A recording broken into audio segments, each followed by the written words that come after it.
The installation method of the creative top rack. The universal joint is fixed to the wooden hanger with screws. It supports changing hangers. First, install this telescopic rod. Installed in this position. To adjust the width, install the shorter telescopic rod into this position and put on the thicker short foam tube. If shooting short sleeves, you can directly install it at the bottom. Screws and washers to prevent the foam tube from slipping, which can be adjusted in length. When shooting long sleeves, install this long metal elbow and then put on the thick foam tube. The cuff is stuffed here. To fix the cuffs, insert this open foam tube into the metal rods on both sides. Install 2 telescopic rods below, which can adjust the length, and then put 2 shorter foam tubes on it. At the top of this metal elbow, put a gasket on it, and then install it under the telescopic rod. Put a 20cm foam tube outside. Fix it with screws and washers below. The telescopic rod can adjust the length. The metal elbow can be bent to meet the needs of various shooting poses. This is for shooting hoodies.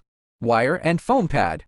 Put the wire through the hole in the hood rope. Bend the wire to the required shape. Stick the foam pad to the back of the hanger. Fix it with a needle. The brim and hat shape can be easily done.